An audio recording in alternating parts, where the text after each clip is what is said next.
سردیوں کا موسم شروع ہو رہا ہے اور سردیاں شروع ہوتے ہی بچوں میں، بڑوں میں اور بالخصوص بڑی عمر کے جو افراد ہیں ان کے ساتھ اس طرح کے معاملات دیکھنے میں آتے ہیں کہ یا تو گلا خراب ہو جاتا ہے، سینہ خراب ہو جاتا ہے، سینے میں بعض اوقات انفیکشن پھیل جاتا ہے، اسی طرح کسی کو نزلہ، زکام، کھانسی کی شکایت ہونا شروع ہو جاتی ہے، اسی طرح جسمانی طور پر بعض اوقات بہت ساری بیماریاں پیدا ہو جاتی ہیں۔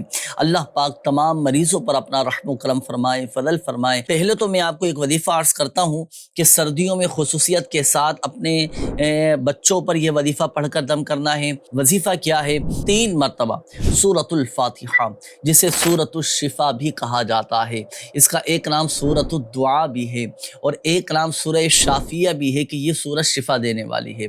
تو 3 مرتبہ سورۃ الفاتحہ الحمد شریف مکمل پڑھنا ہے۔ اول اور آخر 3 بار درود پاک کے ساتھ پڑھ کر مریض پر دم کر دیں یا پانی پر دم کر کے آپ ان کو پلا دیں۔ الحمدللہ عز و جل اللہ پاک کی رحمت سے، اللہ پاک کے فضل سے نزلہ، زکام، کھانسی، گلے کے امراض یہ سب الحمدللہ عز و جل دور ہو جائیں گے اور الحمدللہ عز و جل سردی کے موسم میں خصوصیت کے ساتھ ان امراض سے حفاظت رہے گی۔ یہ تو ہوا نزلہ، زکام، کھانسی سے حفاظت کے لیے وظیفہ۔